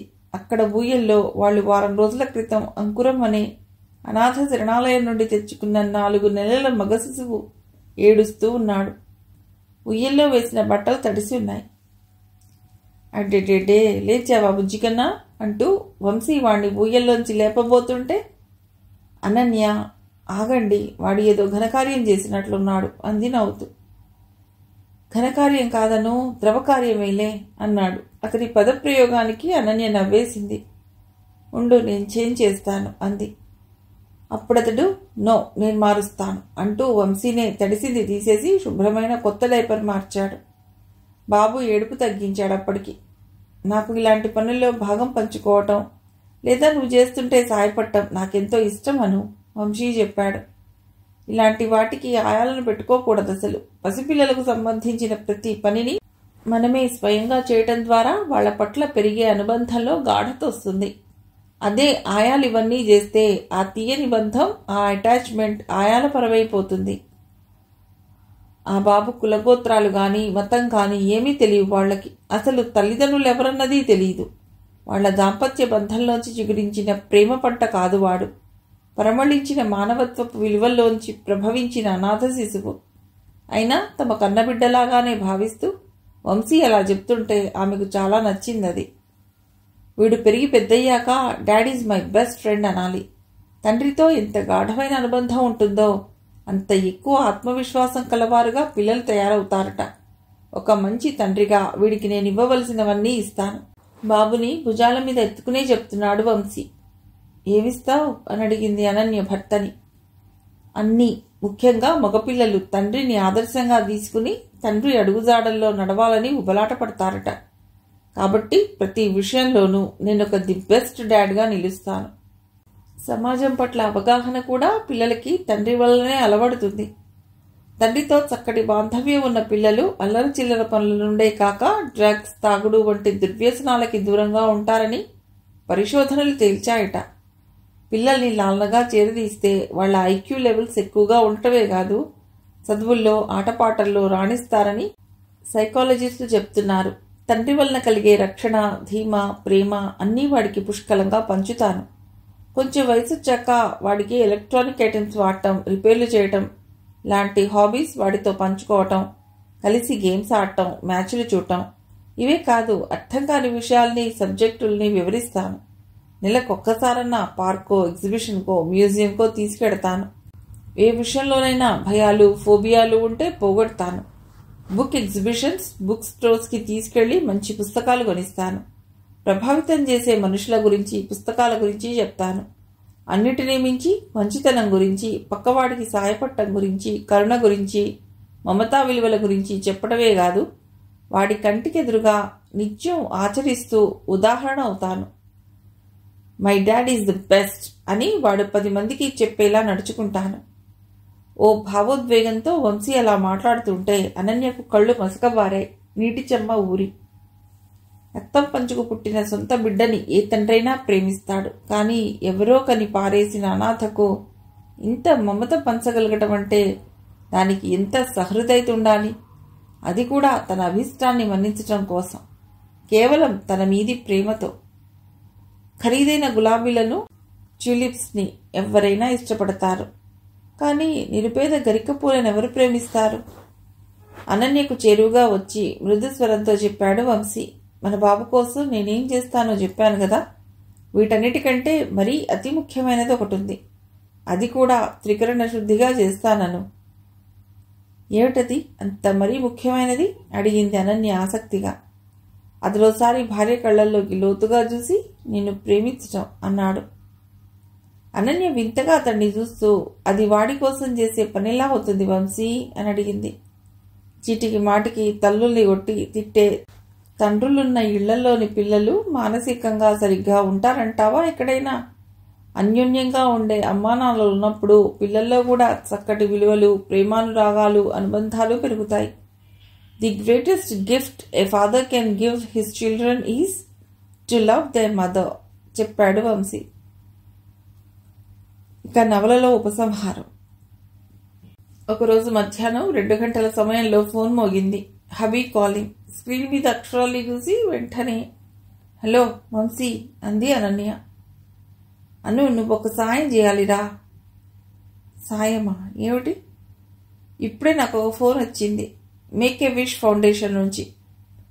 అనన్యకు ఆ ఫౌండేషన్ గురించి తెలుసు. క్యాన్సర్ తదితర ప్రాణాంతక వ్యాధులతో బాధపడుతూ ఆఖరి దశలో మరణానికి చేరువైపోయిన వారి ఆఖరి కోరికను తీర్చేందుకు దోహదపడే ఓ స్వచ్ఛంద సంస్థ. ఆమె నుదురు ముడుచుకుంది. ఏమిటిటా? ఓ 12 ఏళ్ల పాప ఏదో అత్యంత అరుదైన గుండె జబ్బుతో బాధపడుతూ టెర్మినల్ స్టేజ్లో ఉందిట. చాలా చిత్రంగా ఆ పాప తన లాస్ట్ విష్గా నీతో తన చేతులకి మెహందీ డిజైన్లు వేయించుకోవాలనుంది అందిట. భర్త చెప్పింది వినగానే మనస్సంతా బాధతో నిండిపోయింది అనన్యకు. అప్రయత్నంగా ఆమె కళ్ళు పక్కనే నిద్రపోతున్న తన కొడుకును ఒకసారి చూశాయి. వెడదామాను అడుగుతున్నాడు వంశీ. ఎక్కడా? హాస్పిటల్లో. ఏ హాస్పిటల్? హృదయ హాస్పిటల్, నాచారం దగ్గరలో. నేను హెన్నా కొంత సిద్ధంగా ఉంటాను. మీరు ఇటు వస్తే ఇద్దరం కలిసి వెడదాం. లేదు, ముగ్గురం. బాబును కూడా తీసి పెడదాం మనతో. సరే. ఆ పాప పేరేమిటి? పుష్కర అట. చూడు ఎంత విషాదభరితమైన కోయిన్సిడెన్స్. ఇంకొన్ని రోజుల్లో చనిపోయే ఆ పాప వయస్సు 12 ఏళ్లు. హృదయ హాస్పిటల్స్ దాదాపు 10 ఎకరాల స్థలంలో నిర్మించబడిన అధునాతన హాస్పిటల్ అది. హృదయ సంబంధ వ్యాధులకు ప్రత్యేక చికిత్స చేసే super speciality cardiac centre. Vamsikrishna తన కార్ని పార్క్ చేసి హాస్పిటల్ ఆవరణలోకి అనన్యతో పాటు ప్రవేశించగానే మేక్ ఏ విష్ ఫౌండేషన్కి సంబంధించిన ఒక వాలంటీర్, 2 డాక్టర్లు సాధారణంగా వాళ్లకు ఎదురెళ్లి ఆహ్వానం పలికారు. 2వ అంతస్తులోని పుష్కర ఉన్న వార్డ్కి తోడ్కొని వెళ్లారు. బెడ్ మీద వెల్లకిలా పడుకొని ఉంది ఆ పాప. సన్నగా, బలహీనంగా ఉంది. మృత్యువుతో పోరాడి పోరాడి ఓడిపోతున్న దైన్యం. ఏదో నిస్తేజం. అసలక్కడ ఏమీ లేదు. జీవకళే లేదు. పుష్కర, ఒక డాక్టర్ ఆ పాప చేతిని తట్టి లేపాడు. మెల్లిమెల్లిగా కనులు తెరిచింది ఆ పాప. చూడు, నీకోసం ఎవరొచ్చారో? ఆ వాలంటీర్ చెప్పాడు. ఎవరు? ఎదురుగా పూలగుచ్చంతో ఉన్న వంశీని, భుజం మీద ఓ చిన్న బాబుని ఎత్తుకుని ఉన్న అనన్యను చూస్తూ ఆశ్చర్యంగా అడిగింది పుష్కర. అనన్య మేడం చెప్పాడతడు. అనన్య అన్న పదం వినపడగానే ఆ పాప కళ్ళు అకస్మాత్తుగా తేజోవంతమైనాయి. చిటక్కున లేచి కూర్చుంది. మీ గురించి ఏదో పేపర్లో వచ్చిన ఆర్టికల్ చదివిందిట మేడం. కొంతమంది ప్రముఖ సినీ తారలకి, సెలబ్రిటీస్కి మీరు డిజైన్స్ వేస్తారని రాశారట. అందులో చెప్పాడు volunteer. Thank you very much ma'am, మీరు నా కోసం వచ్చారు అందా పాప కృతజ్ఞతాభావాన్ని మనస్ఫూర్తిగా కళ్లల్లో ప్రకటిస్తూ. ఆ క్షణంలో ఆమె మొహంలో చిమ్ముతున్న కాంతి చూస్తే ఇంకో వారం రోజుల్లో సరిపోతుందని ఎవ్వరూ అనుకోరేమో. భుజం మీద బాబుని వంశీకి అందించి పుష్కర దగ్గరగా వెళ్ళింది అనన్య. ఆ పాప భుజాన్ని తాకుతూ లంచ్ చేశావా అంటూ పలుకరించింది ఆప్యాయంగా. చేశాను మేడం. అనన్య అక్కడున్న డాక్టర్ల వైపు తిరిగి పాప అమ్మా నాన్న ఎక్కడా అని అడిగింది. అనన్య ఆ ప్రశ్న వేయగానే నాకెవరూ లేరు మేడం చెప్పింది పుష్కర. ఇక్కడ ఈ వింగ్లో ఉన్న పిల్లలంతా అనాథలేనండి డాక్టర్ చెప్పాడు. ఈ హాస్పిటల్కి సంబంధించి ఓ ట్రస్ట్ ఉంది, చారిటబుల్ ట్రస్ట్. జన్యుపరమైన గుండె జబ్బులు, పుట్టుకతోనే గుండెకు రంధ్రాలు ఉన్న అనాథలు, వీధి బాలలకు ఉచితంగా చికిత్సలు, ఆపరేషన్లు చేస్తున్నాం. ప్రజా ఆరోగ్యం కార్పొరేటైజ్ అయిపోయి వ్యాపారంగా మారిపోతున్న ఈ రోజుల్లో ఇంత మానవత్వం చూపిస్తున్న హృదయ హాస్పిటల్ మీద, ఈ ట్రస్ట్ మీద సదభిప్రాయం కలిగింది అనన్యకు. చాలా గొప్ప విషయం అండ్ వెరీ ఇన్స్పిరేషనల్ కూడా, మనస్ఫూర్తిగా అభినందించింది. వంశీ పూల బొకేని పుష్కరకు అందించి చిరునవ్వుతో ఆ పాపకు కరచాలనం చేశాడు. థ్యాంక్ యూ అంకుల్ అంది పుష్కర. అప్పుడు అనన్య గోరింటాకు కోన్ తీసుకుంది. ఆ పాప లేత చేతుల్ని తాకుతూ ఏ డిజైన్ వేయాలో చెప్పు అని అడిగింది. ఏదైనా పర్వాలేదు. అనన్య డిజైన్ వేస్తున్నంతసేపు ఏదో దివ్యానుభూతిలో తేలిపోతున్న దానిలా ఉంది ఆ పాప. జీవితంలో ఇంతవరకు ఎన్నడూ ఎరగని ఆనందం అది. అనన్య డిజైన్ పూర్తి చేసేసరికి ఆ పాప కళ్ళు నీళ్లతో నిండిపోయాయి. Thank you. ఆ పిల్ల గొంతు గద్గదమైపోతోంది. అనన్యకు తృప్తిగా అనిపించింది. తన హాబీ ఆఖరి క్షణాల్లో ఉన్న ఓ పాపకింత సంతోషాన్ని కలుగజేసిందన్న ఆత్మసంతృప్తి. అప్పుడు చెప్పింది పుష్కర. అనన్య ఆంటీ, నేను మీ పుస్తకాలు చదివాను, అవి నాకెంతో నచ్చాయి, నేను మీ అభిమానిని. అనన్య కళ్ళు విప్పారాయి ఆశ్చర్యంతో. మీ రాసిన 21 రోజులు అనే కథ ఎన్నిసార్లు చదివానో గుర్తులేదు. ఇతరులకు సాయపడటం గురించి, జాయ్ ఆఫ్ గివింగ్ గురించి, కైండ్నెస్ గురించి ఎంత బాగా చెప్పారు అందులో. How beautiful a day can be if kindness touches it అన్న వాక్యం ఎంత నచ్చిందో. నాకు ఎవరికైనా సాయపడాలనిపించేది, ఎవరికైనా ఏదైనా ఇవ్వాలనిపించేది. కానీ నేనే అనాథను, పైగా ఈ విచిత్రమైన జబ్బొకటి. అప్రయత్నంగా అనన్య ఆ పాప చేతిని పట్టుకుంది. అందుకే ఓ పని చేశా చెప్తోంది పుష్కర. ఏం చేశావమ్మా అడిగింది అనన్య. నేను చనిపోయాక నా శరీరాన్ని వైద్య ప్రయోగాల కోసం హాస్పిటల్కి ఇచ్చేశా. చిరునవ్వు నవ్వుతోంది ఆ పాప ఆ మాట చెప్తూ. ఆ నవ్వులో ఓ సంతృప్తి, ఓ చిరు గర్వం. అనన్య కళ్ళలో నీళ్లు తిరిగాయి. ఆ పాప బుగ్గ మీద ముద్దు పెట్టుకుంది. ఆ ముద్దు పుష్కరను మరింత కదిలించేసింది. తను అనన్యకు ముద్దిచ్చి thank you aunty, thank you so much అంది. సరిగ్గా అప్పుడే తెల్లటి సూట్ వేసుకుని మెడలో స్టెత్తో పుష్కర బెడ్ వైపు వస్తున్న మరో డాక్టర్ని చూడగానే అక్కడున్న మిగతా 2 డాక్టర్లు అలర్ట్ అయినట్లు కదిలి అతనికి ఎదురెళ్లారు. అప్పుడు చూసింది అనన్య ఆ డాక్టర్ని. క్షణంలో సగం సేపు మనస్సు లోపల ఎక్కడో ఏనాటిదో ఓ జ్ఞాపకం, ఓ చిరు తరంగంలా కదలాడిన భావన. ఆ డాక్టర్ పుష్కర బెడ్ని సమీపిస్తున్న సమయంలో యథాలాపంగా అతడు అనన్యను చూశాడు. యథాలాపంగా చూసిన ఆ చూపు స్థిరంగా నిలిచిపోయింది. ఆమె పైన అమాయకత్వానికి, నిష్కల్మషత్వానికి ప్రతిబింబాలైన ఆ చక్కటి కళ్లను ఎక్కడో చూసింది తను. ఆ డాక్టర్ బాగా సమీపానికి రాగానే ఆమె కళ్ళు ఓ విభ్రాంతితో విచ్చుకున్నాయి. ఎందుకో ఏమో ఆమె గుండె వేగంగా కొట్టుకుంటోంది. లోపల ఏదో ఓ వెలుగు పువ్వులా విచ్చుకుంటోంది. తనది భ్రమ కాదు, నిజమే అన్న నమ్మకం మనస్సులో విస్తరిస్తోంది. ఎన్నో రోజులు ఓ ఎదురుచూపుకి, ఓ అనంతమైన ఆర్తికి సమాధానం లభిస్తోందన్న భావన. ఊపిరి బిగబట్టి అతడినే నిశితంగా ఇంకా ఎక్కడో మిగిలి ఉన్న సందిగ్ధతతో చూస్తుంటే ఇంతలో అతడే ఆమెకు చెరువుగా వచ్చి, మిమ్మల్ని ఎక్కడో చూశాను నేను అన్నాడు. ఎక్కడో చూడటమేమిటి, నువ్వు మా ఇంటికి వచ్చావు, మనిద్దరం కలిసి ఆడుకున్నాం, కలిసి భోంచేశాం, కలిసి నిద్రపోయాం, గేమ్స్, రిడిల్స్, మైండ్ ట్రాప్స్. అమ్మా నాన్నకు నువ్వంటే ఎంతో ఇష్టం, ఆఖరికి నా స్నూపీకి కూడా. ఇంకా నన్ను గుర్తుపట్టలేదా? కళ్లల్లోంచి నీరు ధారాపాతంగా ఉరకలెత్తుతున్నాయి అనన్యకు. అను. అనన్య 6 అడుగుల ఎత్తులో స్ఫురద్రూపిగా ఎదిగిన డాక్టర్ అరుణ్ ప్రసాద్ గొంతులో అదే మాధుర్యం, అదే మృదుత్వం. అరుణ్. అనన్య కళ్ళు అశ్రుధారాలతో మిళమిళా మెరుస్తున్నాయి. ఎన్నాళ్లుగానో వేచి చూస్తున్న ఓ అరుణోదయం చేతికందినట్టు తన పాపానలాన్ని పశ్చాత్తాప వాహినిలో ప్రక్షాళనం చేయాలన్న ఓ తపన తీరిపోతున్నట్టు, ఇన్నేళ్లుగా కనురెప్పల్లో నిరంతరంగా కురుస్తున్న ఓ నిశ్శబ్దవాన వెలుస్తున్నట్టు ఒక అనుభూతి. గుండె లోపల క్యాన్సర్ కణితిలా తిష్టవేసుకున్న ఒక భారం తొలగిపోతున్నట్టు, ఒక సంతోషం, ఒక సంతృప్తి. అరుణ్ణి ఒక్క ఉదుటిన చుట్టేసుకుని ఏడ్చేస్తోందా అనన్య. చెలియలు కట్ట దాటిన వరద గోదారైపోయింది. అసలు ఆ దుఃఖాన్ని ఆపడం ఎవరితరము కాదన్నట్టు గుండె పగిలేలా ఏడుస్తోంది. అను, అక్క ప్లీజ్ ఏడవకు. అరుణ్ అక్క అనగానే ఆ దుఃఖం మరింతగా పెరిగిపోయింది. అరుణ్ని ఇంకా గట్టిగా పట్టుకుంది. వెక్కి వెక్కి పెడుతూనే జీరబోతున్న స్వరంతో, I'm sorry Arun, I'm so so so sorry అంది అనన్య. 2 నిమిషాల తర్వాత డాక్టర్ అరుణ్ ప్రసాద్ వ్యక్తిగత ఛాంబర్లో ఆమె మళ్ళీ సారీ చెప్తుంటే, నో అను, నువ్వు సారీ చెప్పొద్దు అంటూ అనన్య చేతిని పట్టుకున్నాడు అరుణ్. నేను ఈ జన్మలో చేసిన పుణ్యం వల్లనో ఆ రోజు మీ ఇంటికి వచ్చే అదృష్టం దక్కింది నాకు. నువ్వు నాతో చెప్పిన ఒక్క మాట, రాఖీ పౌర్ణమి నాడు నీకు నేను రాఖీ కడతానన్నావు చూడు, అది నా హృదయాన్ని మలయ మారుతంలా తాకింది. తర్వాత స్నూపీకి నన్ను చూపిస్తూ నా బ్రదర్ అన్నావు కదా, ఆ మాట నన్ను పూర్తిగా మార్చేసింది. మొట్టమొదటిసారి ఓ అనుబంధపు రుచి తెలిసింది. దానికోసం ఏదైనా చెయ్యొచ్చనిపించింది.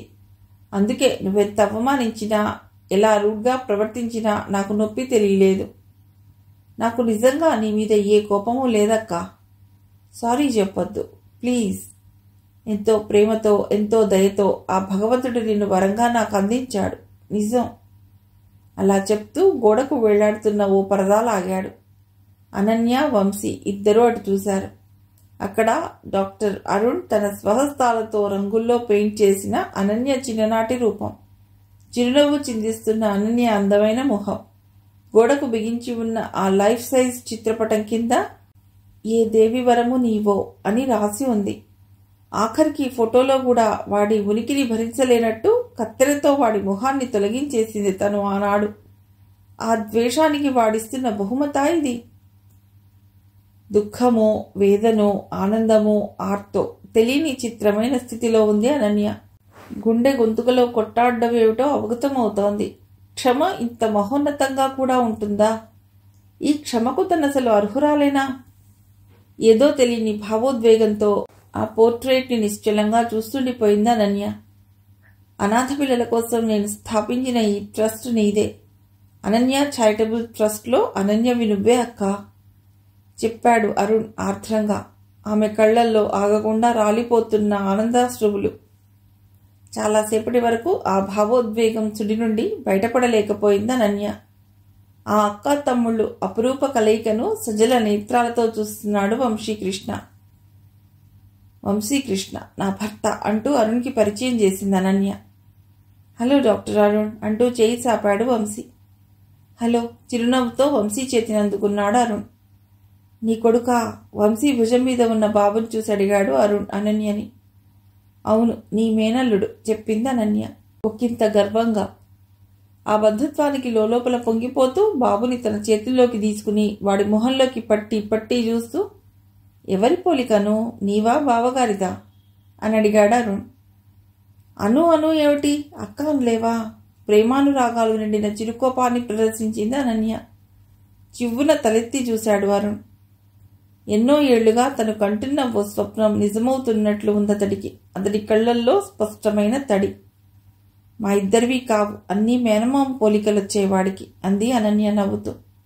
ఆ మాటతో మరింత కదిలిపోయాడు డాక్టర్ అరుణ్. ఈ అనాథకు ఇన్ని అనుబంధాలా, ఇన్ని మమతలా? అవునక్క, ఆ ముక్కు నా ముక్కులానే ఉంది అంటూ సంతోషంతో పొంగిపోతూ బాబు బుగ్గల్ని ముద్దాడాడు. మేనమామ చేతుల్లోకి చేరగానే బాబు బోసి నవ్వులు వెదజల్లుతున్నాడు. తనకు అమ్మానాన్నతో పాటు మేనమామ లభించాడన్న సంబరమో ఏమో మరి. అరుణ్ గురించిన పూర్తి సమాచారం సేకరించి ఈ కలయికకి తానే కారణమయ్యాడని భార్యకు చెప్పాలా వద్దా అన్న సందిగ్ధం వంశీలో లేనే లేదసలు. ఎందుకంటే అది అలా యాదృచ్ఛికంగా జరిగినట్లే. అరుణ్ణి కలిసే సన్నివేశం ఎలా ఉండాలని తాను ఆశపడిందో అలాగే జరిగినట్లు అనన్య భావించాలని నిర్ణయించుకున్నాడు. తన ఆరో ప్రాణమైన అనన్య గుండెల్లోని ఆ అపరాధ భావన తాలూకు వేదన, ఆమె రెప్పల్లో కురిసే ఆ కన్నీటి వాన ఈనాటితో తీరిపోయాయనే సంతృప్తితో వంశీకృష్ణ మొహం పువ్వులా స్వచ్ఛంగా వెలిగిపోతోంది. I love you Ananya. I love you in numberless forms, in numberless times, in age after age, in life after life. అతడి మనసు పలికే ఆ మౌనాక్షరాల్ని ఆమె హృదయం స్పష్టంగా వింటోంది. కథ సుఖాంతం.